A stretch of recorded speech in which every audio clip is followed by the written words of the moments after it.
여러분들 요즘 웃픈 이야기라는 말을 들어보셨을 것 같아요. 무슨 뜻이죠? 웃기지만 슬픈 이야기. 그런 이야기를 제가 하나 보게 되었습니다. 어떤 큰 교회에서 목사님이 설교를 시작했는데 그날따라 스피커 사정이 좋지 않았던 것 같아요. 뒤에 앉아있던 한 권사님이 참다 못해서 설교 시간에 목사님을 향해 소리를 질렀답니다. 목사님, 뒤에서 소리가 잘 안 들려요. 크게 말씀해 주세요. 그런데 꼭 이런 때 잘난 척하고 좀 이렇게 나서는 사람이 있어요. 그날 그 교회에 어떤 집사님이 앞자리에 앉았다, 그런 사람이었던 것 같아요. 뒤를 딱 돌아보면서 이렇게 이야기를 했대요. 괜찮아요, 들을 게 별로 없어요, 이렇게 얘기를 했다 그래요. 웃픈 이야기. 목회자인 저에게 그렇게 들렸습니다. 우스운 이야기지만 굉장히 두렵고 슬픈 이야기다. 강단에서 선포되고 있는 말씀이 하나님의 말씀이고 교회에서 하고 있는 일들이 하나님의 일이라면 들려질 것이 있고 볼 것이 있어야 하는데 들을 것이 없고 볼 것이 없다면 이건 참 슬픈 이야기가 아닐까. 성령이 교회에게 하시는 이야기, 교회가 성령님의 이야기를 이 세상과 회중들과 함께 나누어야 하는데 우리가 지금 그렇게 하고 있는가? 교회의 시작은 우리가 잘 아는 것처럼 오순절 성령 강림에서부터 시작이 됩니다. 다락방에서 성령을 경험했던 사람들로 인하여 교회가 세워지고 성령께서 교회를 통하여 일하기 시작합니다. 여러분, 교회는 성령님의 관점에서 보지 않으면 교회의 올바른 사역을 볼 수 없을지 몰라요. 오늘 읽은 본문 말씀 사도행전 8장은 어쩌면 그들에게 닥쳤던 가장 어려운 시간들을 이야기하고 있고 여기에 흩어짐이라고 하는 단어가 등장하고 있는데 박해로 인하여 교회가 끝났을지도 모르는 어려움 가운데 있습니다. 그런데 놀라운 일은 박해 가운데, 흩어짐 가운데 성령님께서 그들을 통해 일하고 계셨다는 사실입니다. 우리는 세상을 신뢰할 수 없습니다. 그리고 세상에서 일어나는 모든 일들을 우리들이 통제할 능력이 있는 것도 아닙니다. 그런데 오늘 말씀을 통해서 우리들이 깨닫게 되는 것은 우리들이 신뢰할 수 없고 우리들이 통제할 수 없는 일이지만 그 가운데 성령님이 하시는 일에 대하여 우리들이 순종할 수는 있다는 거예요. 신뢰와 순종. 제가 페이스북을 하다 보니까 또 어떤 글을 보게 되었는데요. 재미있는 이야기인데 여러분들이 안 재미있으면 서로 굉장히 힘들어집니다. 준비를 하고 들으셔야 돼요. 어떤 처녀와 총각이 이제 운전을 하게 되었습니다. 운전을 하다가 두 차가 부딪혔고요. 차가 심하게 망가졌는데 놀랍게도 이 처녀와 총각은 말짱하게 하나도 다치지를 않았습니다. 차에서 나온 처녀가 총각에게 말합니다. 차가 이렇게 되었는데도 불구하고 우리가 멀쩡하다는 것은 하나님이 우리를 맺어주시려는 의도가 분명해요. 총각도 이렇게 고개를 끄덕끄덕 할 즈음에 이 처녀가 자기 차에 가서 술병을 하나 꺼내왔는데 여기를 보세요. 술병도 깨지지 않고 온전해요. 하나님께서 우리의 만남을 축복해 주시는 게 분명해요. 그러니 이 술을 반씩 나눠 마십시다. 그래서 이 처녀가 총각에게 먼저 술병을 따서 줍니다. 총각이 반을 다 마셨어요. 그리고 처녀에게 술병을 주었습니다. 이 처녀는 술병 마개를 딱 닦고 옆에 놓습니다. 총각이 묻습니다. 왜 안 마셔요? 처녀가 이렇게 대답합니다. 이제 경찰이 오는 걸 기다려야 되겠죠? 무슨 상황인지 잘 이해가 안 되실지 모르겠어요. 이렇게 글을 남겼던 목사님이 끝에다가 이렇게 덧붙였습니다. 세상에 없는 것 세 가지가 있습니다. 하나는 정답이 없다. 두 번째, 공짜가 없다. 세 번째, 믿을 놈이 없다. 이렇게 써놨어요. 요즘 교회를 보면서 사람들은 왜 실망할까요? 믿을 수 없다는 거예요. 그런데 믿을 수 없다는 것, 그것보다 더 중요한 것은 배신당했다는 느낌을 갖는다는 거예요. 내가 생각했던 교회, 그 내면을 들여다보니 너무나 실망스럽다는 거예요. 그런데 이 실망시키는 교회의 내면을 들여다보면 아주 분명한 것이 있는데 그 교회 안에 성령님이 일하시지 않는다는 겁니다. 교회의 정체성, 교회의 인테그리티는 성령님께서 일하실 때 분명하게 드러나고 있는데 오늘 우리 교회에 우리가 물어야 될, 한국교회에 물어야 될 중요한 물음 가운데 하나가 성령님이 교회를 통하여 일하시는가, 이 물음을 우리들이 물어야 되는 거예요. 오늘 본문 말씀 3절에 보면 사울이 교회를 잔멸할세라고 하는 잔멸이라고 하는 단어를 사용하고 있습니다.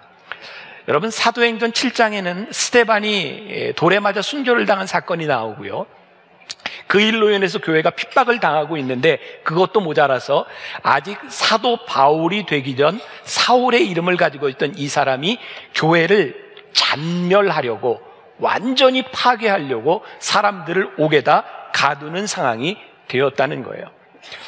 그런데 놀랍게도 교회가 파괴되고 교회를 잔멸하려고 하는 그 이유 때문에 사람들이 흩어지게 되었는데, 이 흩어진 사람들이 두루 다니며 복음을 전하게 되었다. 이전까지는 사도들을 통하여 예루살렘의 교회가 세워졌는데, 이제 성령께서 흩어진 교회, 흩어진 사람들을 통하여 일하기 시작했다. 놀라운 것을 하나 깨닫습니다. 교회는 절대로 박해로 없어지지 않는다는 거예요.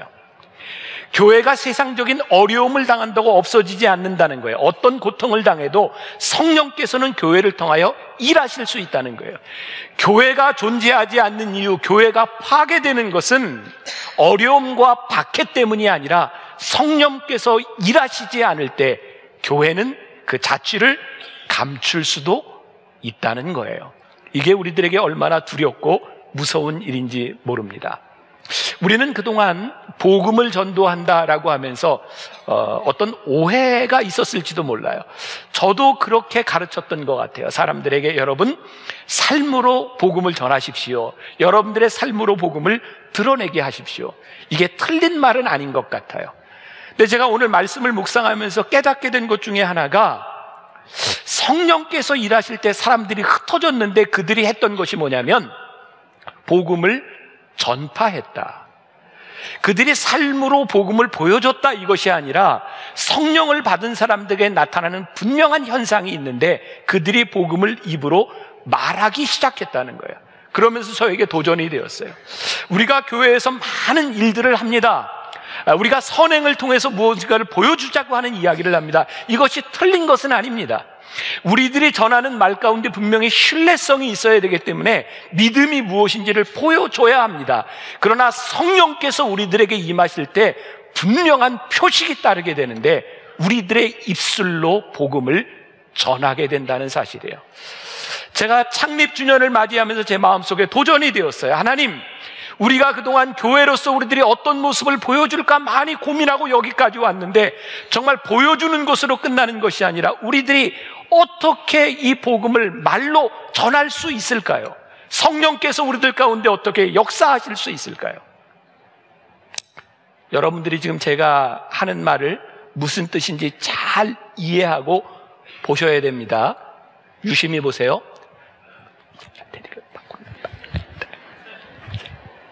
제가 무슨 말을 했나요? 잘 모르시겠어요? 제가 굉장히 중요한 얘기를 했는데, 요즘 한국에 지진이 일어나니 여러분들 여기서 지진이 일어나면 밖으로 나가셔야 됩니다. 빨리 나가셔야 됩니다. 제가 이런 중요한 얘기를 했는데 못 알아들으셨단 말이에요. 제가 열심히 이야기를 합니다. 이것이 옳은 이야기고 급한 이야기입니다. 그런데 말하지 않으면 들려지지 않는다는 거예요. 저에게 도전이 되었어요. 하나님, 우리가 좋은 일, 선한 일, 급한 일 아무리 많이 할 수 있지만 성령께서 우리들 가운데 역사하실 때 우리의 입이 열려지게 하여 주옵소서. 세상을 향하여 복음을 전할 수 있는 공동체가 되게 하여 주옵소서. 세상이 우리의 복음을 들을 때 우리를 신뢰할 수 있는 믿음의 공동체가 되게 하여 주옵소서. 어쩌면 교회는 그동안 너무너무 바빴던 것 같아요. 요즘 이 가을을 맞이하면서 우리 교회도 많은 행사들을 하고 있어요. 우리들이 선행을 하고 많은 프로그램을 하면서 우리들이 점점 바빠지는데, 만일 우리들이 프로그램 때문에 바빠진 공동체로 교회 안에서 교회 일로 끝난다면 어쩌면 성령이 일하실 수 없지 않을까. 그러면 사도행전에는 40개의 기적이 나오고 있는데 놀랍게도 39개의 기적이 교회 밖에서 일어나고 있다는 사실이에요. 하나님이 우리를 교회로 부르셔서 성령이 우리를 가운데 역사하신다는 분명한 증거는 우리 안에 모임으로 바쁜 것이 아니라 우리들이 교회가 되어 흩어질 때에 어떻게 그 흩어진 곳에서 하나님의 역사가 일어나는가. 우리는 어떻게 성령이 우리들과 동행함을 볼 수 있을까? 저는 진정으로 복음을 전하는 사람이라면 우리들의 삶을 통해서 복음을 전하는 모습도 드러날 수 있다고 생각해요. 제가 만나교회 목회를 하면서 제가 가장 큰 일 중에 하나가 월드 휴먼 브릿지라고 하는 NGO 단체를 만든 일입니다. 벌써 7년이 되었어요. 제가 언젠가 여러분들에게 그런 고백을 한 적이 있어요. 제가 만나교회 목회를 하면서 참 열심히 했거든요. 최선을 다해서 목회하고 교회가 많이 성장해 갔어요. 그리고 모든 것이 참 순조롭게 되어가는 때 제가 많이 아팠잖아요. 설교도 하지 못하고, 그리고 제주도에서 요양을 하고 있을 때 119에 실려서 병원에 가면서 처음으로 죽음을 생각해 봤어요. 심각하게. 사람이 이러다 죽는구나. 그때 그 죽음 앞에서 하나님이 저에게 물으셨던 물음이 있었어요. 아니, 내가 하나님 앞에 선다면 하나님이 나에게 물으실 물음이 무엇일까?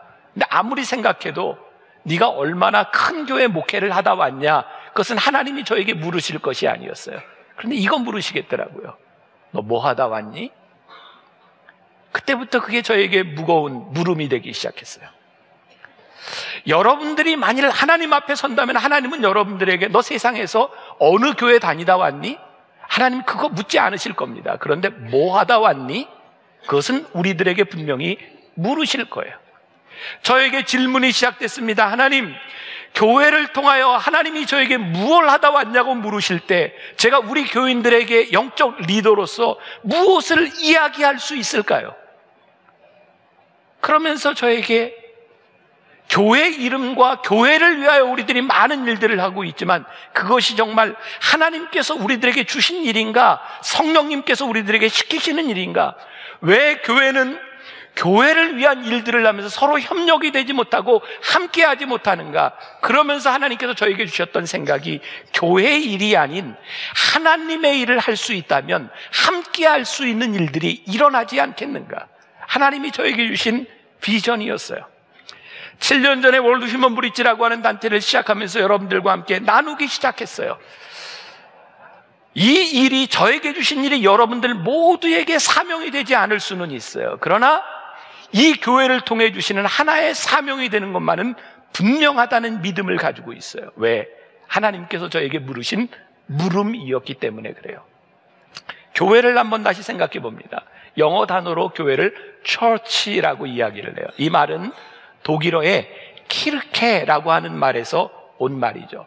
중세부터 시작됐던 이 키르케라고 하는 말은 언제부터인가 교회를 건물에서 모이는 건물적인 개념으로 바꾸어 가기 시작했어요. 여러분, 참 신기한 건 성경은 우리들에게 네가 교회다, 성전이다 라고 말을 하는데 우리는 성전이 되지 않고 교회를 다니기 시작했어요.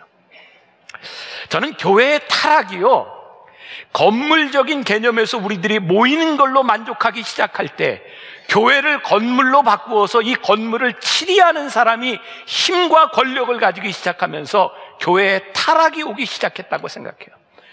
우리가 교회에 다니는 것은 건물 아래 모이는 예배 공동체로 끝나는 것이 아니라 교회가 되기 위하여 교회에 오는 것이에요.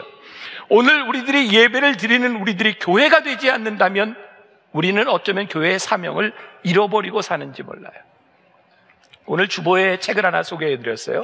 Jesus Continued라고 하는 책인데 J.D. 그리어라고 하는 목사님이 쓴 책입니다. 여기에 이런 예화가 나와요. 아마 큰 교회였던 것 같아요. 이 J.D. 그리어라고 하는 목사님이 잘 아는 분인데 그 교회 안에 설교를 하면서 그 목사님이 교회 강단에 소방차를 가지고 온 것 같아요. 미국은 종종 큰 교회에서 때로는 탱크를 갖다 놓고 예배를 드리기도 해요. 소방차를 갖다 놓고 교인 10명을 설교 시간에 뽑았답니다. 그리고 사람들에게 10명에게 하나씩 일을 준 거예요. 핸들을 잡고 있는 일, 사이렌을 울리는 일, 호수를 잡고 있는 일. 그리고 이 목사님이 그 교인 10명에게 물었답니다. 여러분들에게 주어진 목적, 여러분들의 일이 무엇입니까? 그랬더니 이렇게 대답을 한 거예요. 나는 사이렌을 울리는 일입니다. 나는 운전을 하는 일입니다. 나는 호수를 연결하는 일입니다. 이때 목사님이 이렇게 얘기합니다. 다 틀렸습니다. 여러분들의 일은 불을 끄는 일입니다. 교회의 오류가 무엇일까요? 우리들이 교회에서 하고 있는, 열심으로 하고 있는 일들, 큐티를 할 수도 있고 제자 양육도 할 수 있고 봉사도 할 수 있고 여러 가지 일들을 할 수 있습니다. 우리는 큐티를 합니다. 열심히 봉사합니다. 내가 이렇게 헌신합니다. 그런데 우리들이 하는 모든 일은 성령님께서 우리로 하여금 복음을 전하는 일에 우리를 부르셨다는 거예요. 이 부르심에 합당하지 못한 우리의 사명을 감당하지 못하면 우리는 어쩌면 잘못되어 가고 있는지 몰라요. 저는 특별히 어떤 매체를 선호한 사람은 아니지만 제가 매주 빠지지 않고 보는 섹션이 하나 있어요. 조선일보의 위클리 비즈라고 하는 섹션입니다. 배울 게 참 많습니다. 얼마 전에 거기에 애플 이벤젤리스트라고 하는 직업이 소개되었어요. 애플을 전도하는 사람입니다. 요즘 새로운 직업 중에 하나인데 어떤 대기업에서 이벤젤리스트, 전도자를 뽑는답니다. 그런데 그 글에서요 이렇게 얘기하더라고요. 이전에는 물건을 세일즈했대요. 세일즈는 파는 겁니다. 내가 이 물건을 좋아하고 나빠하고는 관계가 없습니다. 그냥 파는 것이 직업인 겁니다. 그런데 그것 가지고 안 되더라는 거예요. 이제는 애플 이벤젤리스트, 내가 그 물건이 좋다고 하는 확신이 있기 때문에 전하는 사람들이 있지 않으면 물건이 팔리지 않는다는 거예요. 저는 그 얘기를 들으면서요, 언제부터인가 우리 교회가 잃어버린 단어가 있다. 이벤젤리스트, 이건 교회에서 쓰던 단어예요. 복음을 전하는 자들, 복음의 확신을 가지던 자들이 이벤젤리스트인데 이 세상의 기업이 이 단어를 훔쳐가 버렸어요. 오늘 우리들 가운데 우리들이 믿는 이 믿음과 확신, 복음을 우리들이 전하지 못하는 자가 되어버린 것, 이것이 교회가 안고 있는 위기는 아니겠는가? 그럼 우리들에게 이런 질문이 생길지 몰라요. 저에게는 그런 것을 할 만한 능력이 없습니다. 그런데요, 복음을 전하는 일은 성경에 보니까 수많은 이야기들을 통해서 능력으로 전해진 것이 아니라 늘 순종하는 자들을 통하여 복음이 전해졌다는 거예요. 박해로 인하여 세상에 흩어졌던 사람들은요, 능력을 가지고 흩어진 사람이 아니라 그들이 흩어질 수밖에 없는 상황 가운데서 순종했다는 거예요. 빌립이 걸어가다가 저기 병거를 타고 있는 사람들에게 말씀을 전하라고 하는 그 말씀에 순종했을 때 역사가 일어나기 시작했어요. 우리들이 종종 착각하는 게 있어요. 우리가 하나님의 협력자, 파트너가 됐다고 생각하는데 사실 하나님은 우리를 파트너로 부르신 것이 아닌 것 같아요. 단지 우리를 순종하라고 부르시는 거예요. 교회 창립 기념 예배를 우리들이 준비하고 교회에 대한 생각을 하면서 우리는 우리들에게 주어진 사명들에 얼마나 순종하고 있는가? 놀라운 일은 능력의 문제가 아니라는 사실은요, 복음이 사도들을 통하여 강력하게 전해진 것이 아니라 흩어진 일반 사람들을 통하여 복음이 전해졌다는 거예요. 제가 또 놀라운 사실을 하나 발견합니다. 여러분, 사도행전에 보면 이제 사울이 바울이 되고 난 후에 복음을 전하면서 마지막 3분의 1 정도는 그의 마음의 열정을 표현해요. 로마에 가서 복음을 전하고 싶다. 네, 여러분, 사도 바울이 로마에 갔을 때 놀라운 일은 이미 거기에 하나님을 믿는 사람이 있었다는 거예요. 이게 무슨 의미인지 아세요? 사도 바울이 가기 전에 이미 박해를 받다 흩어졌던 사람들을 통하여 전 세계의 복음이 이미 전파되고 있었다는 사실이에요. 카네스 라토렛이라고 하는 신학자가 이런 이야기를 합니다. 기독교 확산의 주역은 그 일을 직업으로 삼았던 사람들을 통해서가 아니라 세속적인 직업으로 생계를 꾸려가며 만나는 사람들에게 자연스럽게 복음을 전한 사람들 때문에 복음이 확산되었다. 놀라운 것을 또 깨달아요. 우리를 부르신 부르심의 그 자리가 순종할 수 있는 자리라는 거예요. 가만히 생각해 보니까 예수님께서 베드로와 안드레, 야고보, 요한 제자들을 부르실 때, 베드로를 부르실 때 베드로가 뭐 하고 있었죠? 어부였어요. 여러분들은 별로 이게 감동이 없으실 건데 저는 그랬어요.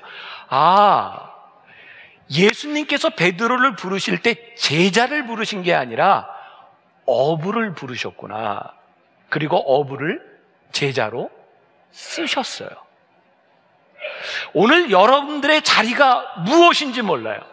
여러분들이 비즈니스를 하든 뭐 공부를 하든 여러분들이 연예계에 있든 하나님께서 우리들에게 말씀하시는 것은요, 너를 사역자로 만들겠다, 사역자이기 때문에 너를 부른다고 하는 것이 아니라 지금 있는 그 자리에서 네가 순종할 수 있는 것이 무엇인지를 우리들에게 묻고 계시는 거예요.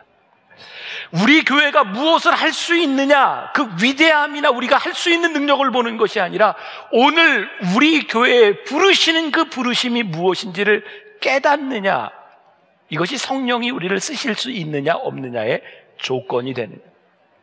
요한복음 21장에 부활하신 예수님께서 옛 생활로 돌아가 있던 베드로와 제자들에게 나타나시죠. 잘 아시는 말씀이죠. 예수님이 베드로에게 물으세요. 요한의 아들 시몬아, 내가 나를 사랑하느냐? 대답하죠. 예, 주님 사랑합니다. 요한의 아들 시몬아, 내가 나를 사랑하느냐? 예, 제가 주님 사랑합니다. 요한의 아들 시몬아, 내가 나를 사랑하느냐? 세 번째 물으심으로 베드로가 근심하여 주님께 얘기해. 주님 아시잖아요. 그 말 가운데는 여러 가지가 포함되어 있어요. 나의 연약함, 나의 부족함. 근데 내가 주님 사랑하는 마음 아시잖아요. 그랬더니 예수님이 그래, 됐다. 내 양을 먹이라. 그리고 이렇게 사명을 주세요. 여기까지 아무 문제가 없어요. 근데 성경을 여러분들 유심히 보세요. 그리고 나서 베드로가 예수님께 묻습니다. 예수님, 그런데 쟤는 누구냐면 요한이에요. 쟤는 어떻게 될까요? 제가 성경을 풀어서 얘기하면 예수님께서 그 말씀을 들으시고 베드로야, 신경 꺼. 그런 얘기였어요. 요한에게는 요한의 일이 있고 너에게는 너의 일이 있어. 너는 나중에 띠를 띠고 그리고 십자가에 죽을 거야. 자기의 사명을 들었음에도 불구하고 베드로가 궁금한 건 하나님이 사랑하시는 제자 요한은 어떻게 될까요? 신경 쓰지 마. 너는 네 일을 하면 돼. 이 말은 우리들에게도 동일해요. 우리들에게 가슴 뛰는 일, 우리들에게 주는 소명을 바라보며 우리를 정말 힘들게 하는 것들은 뭐냐면, 주님, 쟤는요? 쟤는 저보다 능력이 많은 것 같아요 라고 생각할 때도 있고, 저는 너무 부족한 것 같아요.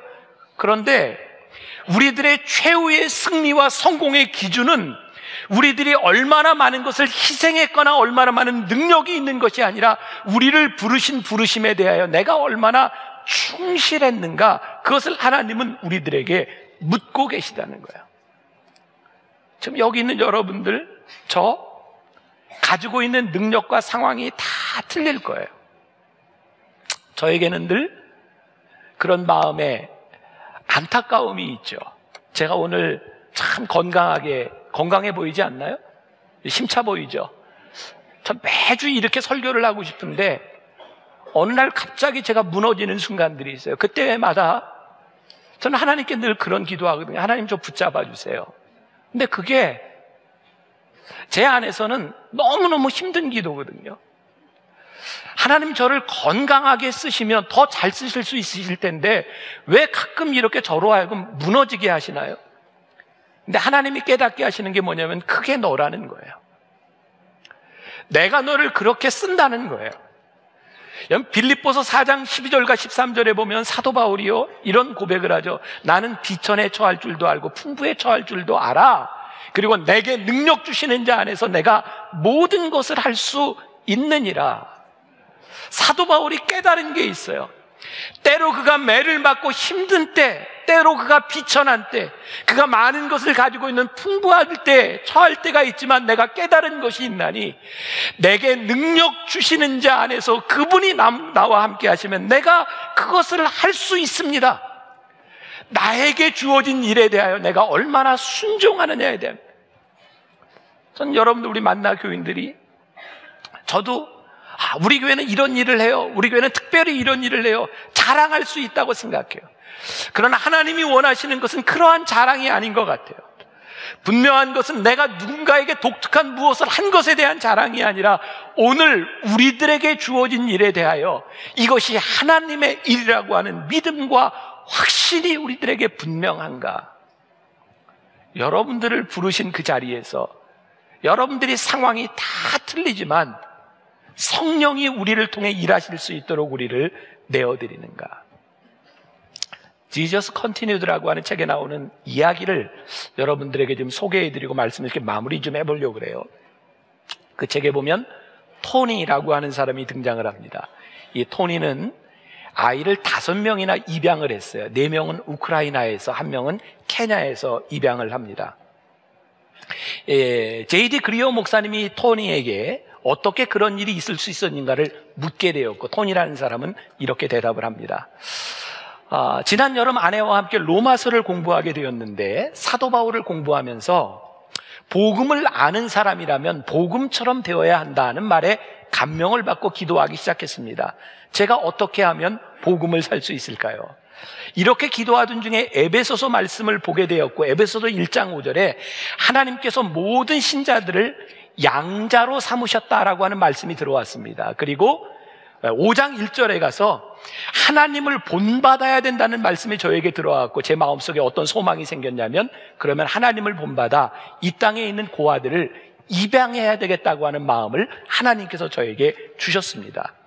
그래서 버려진 아이를 입양하는 것보다 복음을 더 잘 보여줄 수 있는 방법은 없다라는 생각이 들었고, 그런 마음으로 우크라이나를 여행하게 되었대요. 어느 선교 여행에서 고아원에 들어갔을 때 방금 한꺼번에 4명의 아이가 이 고아원에 들어왔다는 이야기를 듣고 원장에게 그 아이들을 보여달라고 이야기합니다. 내 아이는 2살부터 8살까지 2살 터울로 4명의 형제 자매였어요. 이제 전국에 4명의 아이들이 뿔뿔이 흩어져야 되는 순간이었는데, 이 토니는 원장에게 아이들을 다 보자고 이야기를 했고, 아이들은 4명의 손을 붙잡고 들어왔어요. 그 책에는 이렇게 표현이 되어 있습니다. 아이들은 자기들이 뭐 잘못한 게 있어서 벌을 받으러 왔는 줄 알고 떨며 왔습니다. 그때 토니는 성령님께 기도하는데 성령님이 이렇게 말씀하셨습니다. 이 아이들 4명이 내 자녀란다. 제가 이 세상에서 모든 고아들을 돌볼 수는 없지만 하나님께서 내 아이를 저에게 책임지려고 말씀하셨습니다. 그래서 저는 내 아이를 한꺼번에 입양하게 되었습니다. 하나님은 모두에게 입양하라고 하는 마음을 주시는 것은 아닙니다. 모두에게 동일한 마음을 주시는 것은 아닙니다. 그러나 분명한 것은 하나님께서 때때로 우리들에게 강력하게 말씀하신다는 사실입니다. 이것이 내 소명이고 이것이 내 사명이라고 우리들에게 말씀하신다는 사실입니다. 중요한 것은 우리들에게 말씀하실 때 그 말씀에 우리들이 순종하며 우리들의 마음을 여느냐는 것입니다. 여기 오늘 월드 휴먼 브릿지 직원들이 많이 참석을 하고 있어요. 제가 예전에 한번 이런 이야기를 했더니 저에게 직원들에게 절대 이런 이야기를 하지 말라 그러더군요. 근데 해야 되겠어요. 직원들이 제일 싫어하는 이야기랍니다. 무슨 이야기냐면, 우리의 사명이 끝나면 이 단체는 없어질 수도 있어. 이런 이야기를 하면 직원들이 어떻게 일을 하겠느냐는 거예요.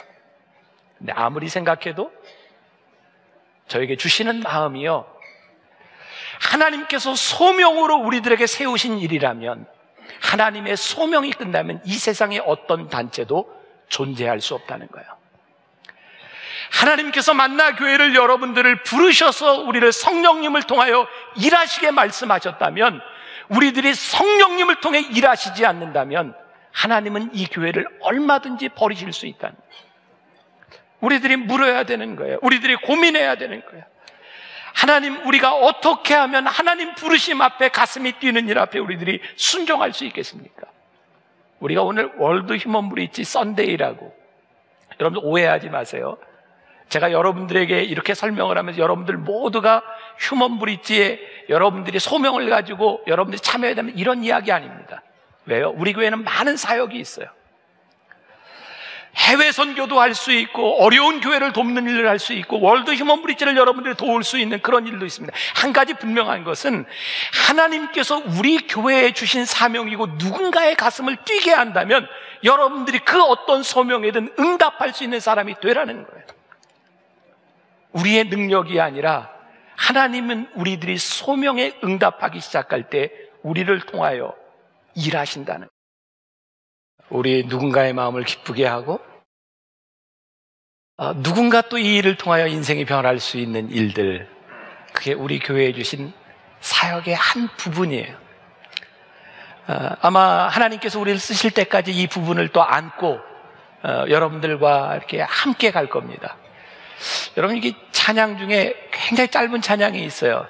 사랑의 나눔 있는 곳에 하나님께서 계시도다. 이 찬양을 부를 때마다 너무 좋아요. 이 사랑의 나눔은 단순히 물질적인 나눔이 아니에요. 여러분들의 마음, 용서, 기도, 사랑의 나눔이 있는 곳에 하나님께서 계세요.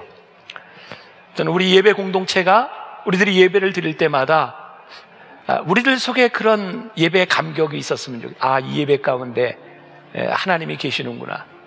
그리고 이 예배의 감격이 이 예배당 안에서 머무르는 것이 아니라 여러분들이 이 예배당을 나갈 때 하나님이 우리와 함께 하시는구나. 그런 사역과 마음들, 성령의 일하심이 여러분들에게서 고백될 수 있기를 간절히 소원합니다. 우리 같이 한번 찬양해 볼까요? 사랑의 나눔 있는 곳에.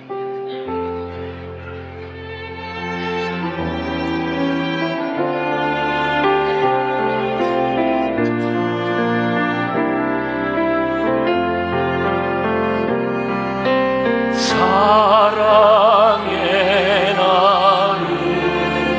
나눔 있는 곳에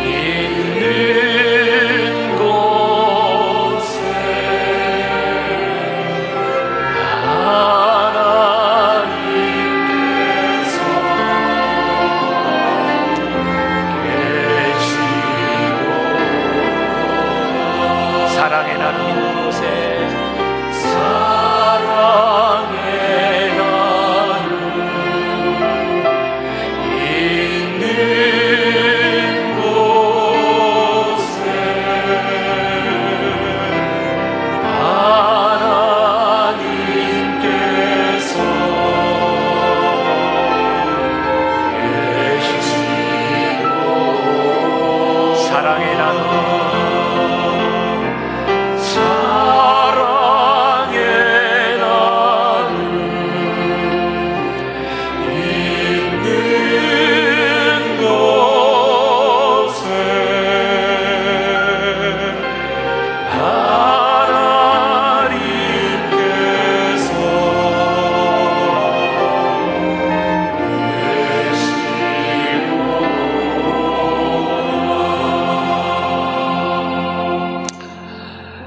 사랑의 우리 모두가 하나님 앞에 서게 될 것입니다.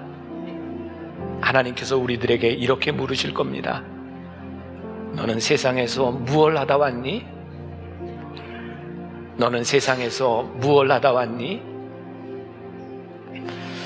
그때 우리가 참 궁색하게 하나님 저에게는 능력이 없었습니다. 저에게는 상황이 여의치 않았습니다. 이런 모든 말들이 변명이 될 것입니다. 하나님께서 우리를 부르시는 이 부름에 대하여 제가 순종했습니다. 하나님 저에게 가슴 뛰는 일에 제가 그렇게 따랐습니다. 이렇게 말할 수 있는 우리 귀한 믿음의 지체들이 되기를 간절히 소원합니다. 아무리 생각해도 우리가 너무 이기적이고 자기중심적이고 하나님을 믿는다고 하면서도 이 믿는 교회에 모이기에는 힘썼지만 교회가 되려고 하지는 않았던 것 같습니다.